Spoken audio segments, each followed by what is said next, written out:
¿Se acuerdan? Estuvimos hablando de ese término respecto a la redacción de Nicea, del Hijo. Y eso es algo que tal vez tanto para la iglesia occidental era de una forma y para la oriental era otra. Y seguíamos viendo respecto a lo que estaba pasando, ¿cierto? Por el lado bizantino, por el lado de la iglesia oriental. Y eso es lo que vamos a ver el día de hoy respecto a los moravos y que fueron conquistados por los húngaros, ¿cierto? Y esto fue en el año 906. Los moravos en la región que Cirilo, ¿cierto? Que las semanas anteriores lo revisamos. Cirilo y Metodio habían hecho su misión en ese lugar, en ese reino. Sucumbió luego de años posteriores, ¿cierto? Sucumbió ante los húngaros en el año 906. Algunos adherentes al cristianismo huyeron a tierra de los búlgaros, pero algunos se quedaron y siguieron practicando su fe. Las tierras que hoy conocemos como Polonia, Estonia, Lituania y Latvia son tradicionalmente católicas romanas, mientras que Rusia, por la herencia esvalia, tradicionalmente es bizantina, por la influencia en este caso de Cirilo y Metodio. Por el lado de Bulgaria, ¿cierto? Tenemos a un personaje que es el rey Boris I. Relevante porque también se acomodan, ¿cierto? Estas son circunstancias relevantes que sucedieron en la historia. Los búlgaros tenían un rey que era el rey Boris, ¿cierto? Que era cristiano. Y según los historiadores, verdaderamente deseaba que, en este caso, Bulgaria llegase totalmente al evangelio. Era el propósito de él, evangelizar todas sus tierras. Y no por un tema, en este caso, social y político, sino que verdaderamente requería que se predicase el evangelio en su reino. Por lo que tuvo conversaciones tanto con el Papa, por el lado occidental, con los patriarcas, en este caso bizantinos. Tuvieron algunas conversaciones porque él deseaba tener un arzobispo. Siempre era común, ¿cierto?, que había un rey y un arzobispo, que en este caso era el representante, ¿cierto?, de en este caso como autoridad eclesiástica en el reino. Y él deseaba tener en Bulgaria, en este caso, un arzobispo. Esto más o menos fue en el año 865 después de Cristo. Pero Boris, en medio de estas conversaciones, pierde totalmente la paciencia con Roma. Prácticamente, en realidad, con el Papa, porque el Papa era suspicaz, ¿cierto? Porque el Papa obviamente necesitaba tener redes, ¿cierto?, de influencia. Entonces el Papa, de alguna u otra forma, hacía y planteaba todas estas relaciones con una suspicacia política. Entonces eso no es lo que estaba buscando Boris, el rey de Bulgaria, ¿cierto?, en ese entonces.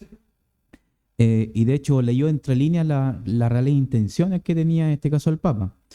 Por lo que, por esta razón, no fue por el lado occidental que quedó o que fue influyente, sino que por esta razón finalmente queda por el lado bizantino y nombró a Ignacio como arzobispo de Bulgaria, el lado bizantino, el lado oriental. Roma a un lado, Constantinopla, bienvenido a Bulgaria.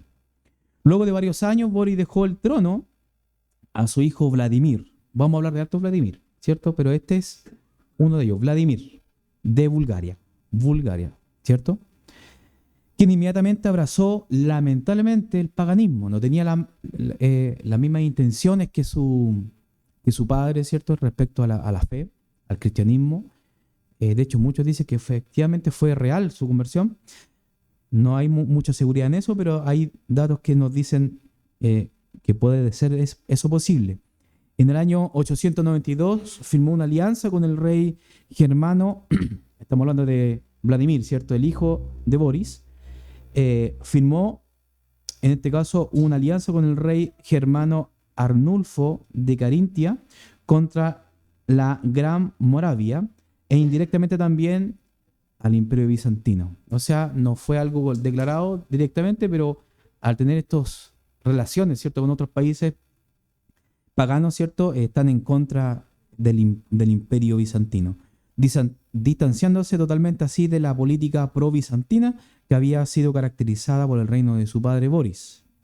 Además, se propuso evitar la sincretización del tregrianismo con el cristianismo, ¿cierto? ¿Eso qué quiere decir? De que muchas veces ciertos reinos combinaban, ¿cierto? Ciertas costumbres culturales y muchas veces paganas, ¿cierto?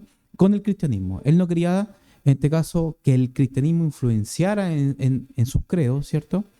Y este es un tengrianismo, es una especie de combinación de tres ramas. Una de ellas era el budismo, y que son estas religiones, ¿cierto?, de ese lado del continente que hasta el día de hoy permanecen. Pero este hombre, ¿cierto?, Vladimir, no quiso que el cristianismo influenciase en el paganismo que estaba abrazando, y por lo tanto, ¿qué es lo que hizo?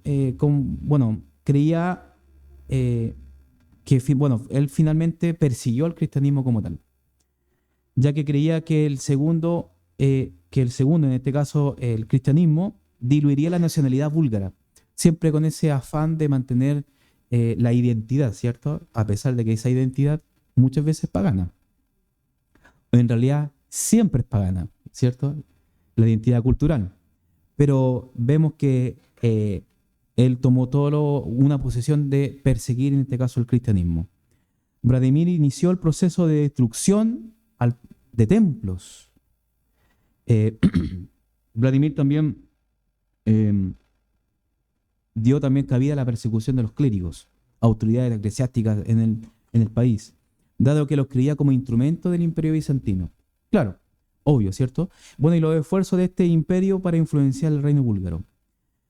Por lo que Boris, ¿cierto? Él en su retiro como monarca anterior, ¿cierto?, a Vladimir, se dio cuenta de lo que estaba sucediendo y estaba en un monasterio. Y él estaba en un monasterio, se auto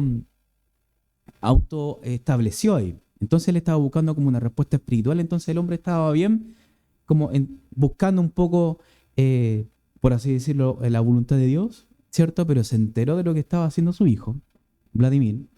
Entonces él es prácticamente en un golpe de estado, por así decirlo, monárquico, sacó a su hijo Vladimir de las tonterías que estaba haciendo y tomó temporalmente él nuevamente el mando, Boris. Y ¿qué es lo que hizo? De que como había una costumbre de que el mayor siempre fuese el heredero al trono, no lo hizo, sacó a Vladimir por todo lo que estaba sucediendo y puso y nombró a su hijo menor, que en este caso era llamado Simón. Simón el Grande, también conocido como el rey de Bulgaria. Bueno, y Simón, el hijo, fue, en este caso de Boris, fue relevante ya que mantuvo fuertemente el cristianismo como un foco en su reinado. Entonces ahí estaba alineándose ya efectivamente la herencia que estaba buscando Boris, ¿cierto? Y tuvo grandes avances como la traducción, en este caso, de ciertos libros cristianos, literatura de ese tiempo, ¿cierto?, cristianos, y también las escrituras. Entonces fue relevante lo que hizo y la traducción al búlgaro, que es donde el lugar que estamos nosotros revisando. Convocó a varios misioneros, pero explícitamente los discípulos de Cirilo y Metodio. Estos ya estaban muertos, pues ya no estaban, ¿cierto? O recién habían muerto, ¿cierto? Pero Cirilo y Metodio ya habían dejado discípulos. Entonces, en este caso, Simón estaba buscando esta herencia y los discípulos de estos hombres misioneros que fueron relevantes en la historia. Mantuvo sus tradiciones orientales, pero declaró su independencia con Constantinopla, ¿cierto? Una cosa es abrazar la religión, otra cosa es el gobierno de esa religión, ¿cierto?, del imperio. Así que mantuvo una distancia, pero abrazó el cristianismo, pero Constantinopla no gobernaba en Bulgaria. En el año 917 el rey tomó el título, y creo que este fue el primero, creo que fue Boris, pero como que fue más relevante de este título llamado el zar en estos países, ¿cierto? Y zar simplemente es un emperador, o como se conoce bajo el término de imperio como el César, ¿cierto? ¿Qué quiere decir en este caso emperador? Mientras que años después, 10 años después, en el 1920, en el 927, tomó el título el arzobispo de ese entonces como patriarca. Obviamente que el Imperio Bizantino, Constantinopla, quedó un poco espantado con esta noticia, ¿cierto? De esta autoproclamación, que no estaba muy de acuerdo, y de hecho lo declararon como usurpación, pero después con el tiempo lo aceptaron. ¿Sí? Por otro lado, hermanos, bueno, eso sería en este caso Bulgaria. Por otro lado, vamos a ver a Rusia, también en este tiempo. Y vamos a ver un personaje que también se llama Vladimir, ¿cierto? Pero que es de la reina Olga, ¿cierto? Que abrazaba, en este caso, el cristianismo. Su nieto, Vladimir, discúlpeme porque voy a leerlo textualmente, es bien difícil decirlo, pero es Sviatoslavich. Es bien raro, ¿cierto? Para nuestro dialecto, pero me imagino que un ruso me puede corregir. Pero Vladimir, ¿cierto? Fue el cimiento del cristianismo en Rusia, que en este caso se llamaba Rus, ¿cierto? Y tenía por capital Kiev. En el 958 hasta en el 1015. Por alguna extraña razón, este hombre, sin datos muy claros, solicitó misioneros por el lado bizantino. No fue a Roma, sino que se quedó en este caso por el lado oriental. Según la tradición católica, esto es textos tal vez directamente del catolicismo como el punto de vista de ellos, la tradición católica, por consejos de sus allegados, ¿cierto? Vladimir envió a varios emisarios a estudiar las religiones de varios de los países vecinos que le habían pedido que se uniera en sus respectivas religiones. Esto era común, ¿cierto? Porque para tener estos lazos de unión, ¿cierto? Una especie de ecumenismo a pesar de las diferencias y juntar, por así decirlo, todo esto en un sentir, en una sola religión. Pero obviamente que esto no trae consecuencias, ¿cierto? Pero él finalmente se convirtió al cristianismo después de haber estudiado tal vez estos emisarios y a traer en este caso las distintas religiones. Él finalmente se convirtió al cristianismo debido a lo maravillado que quedó, ¿cierto? Por sus emisarios al llegar a Constantinopla y ver los festivales que la iglesia bizantina había preparado en este caso para ellos. Ya que en un principio se comportaba como un pagano. Vladimir I, ¿cierto? Nieto de la reina Olga, era inicialmente pagano. ¿Cómo podemos ver? Porque la historia habla por sí sola. Llegó a tener 800 concubinas y numerosas esposas. Y también levantando estatuas y templos paganos en un inicio. Vladimir, en este caso de Kiev, inicialmente tomó esa actitud. Pero en el año 988 nació, en este caso, de la hermana del emperador Basilio II, Ana. Fue la primera boda que lo relacionaba, en este caso, con esta princesa griega y bárbara, por lo cual Vladimir fue bautizado antes de poder formalizar su matrimonio. El bautizo y el matrimonio le hicieron grandes cambios a este hombre, ¿cierto? El bautismo y el matrimonio, grandes cambios en su carácter, por lo que a su regreso a Kiev derribó todos los monumentos que hizo, todos los templos tal vez que él montó, reivindicando, ¿cierto?, su fe, dándose cuenta tal vez de la situación y las consecuencias tal vez de su equivocación. Lo tomó, lo derribó, ¿cierto? Y sobre todo sus entes y numerosas fundaciones sagradas y sus reliquias, ¿cierto?, que ellos consideraban. Una de las universidades de Kiev lleva el nombre del personaje que cristianizó y civilizó la Rus, que ahora lo conocemos como Rusia, pero en ese tiempo se conocía de esa manera, la Rus de Kiev. Y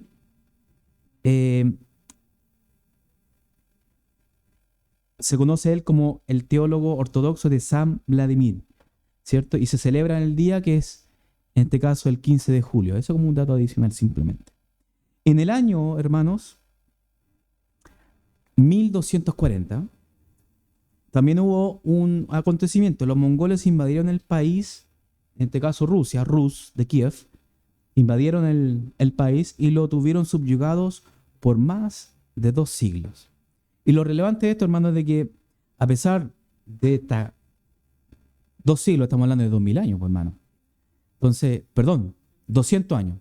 Estamos hablando de 200 años. Y al ser 200 años, se generan muchísimas mezclas, en este caso, de algunas tradiciones y culturas. Entonces, pero el ruso, ¿cierto? El ruso se esforzó en no mezclarse, por así decirlo, con las tradiciones mongólicas en realidad, en este caso las culturas mongólicas, y no dejaron que se perdiese ese espíritu ruso. Que el espíritu ruso, por así decirlo, ¿cierto? La tradición rusa está totalmente ligada al cristianismo oriental del Imperio Bizantino. Entonces, por la historia eslava,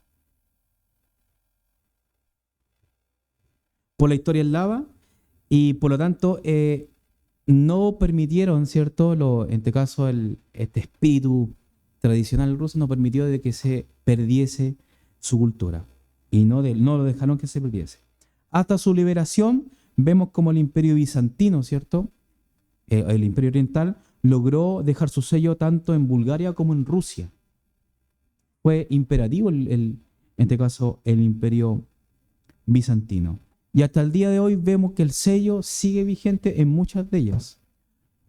Y por lo tanto, hasta el día de hoy se mantienen ciertos países y ciertas costumbres que vienen, en este caso, del Imperio Bizantino.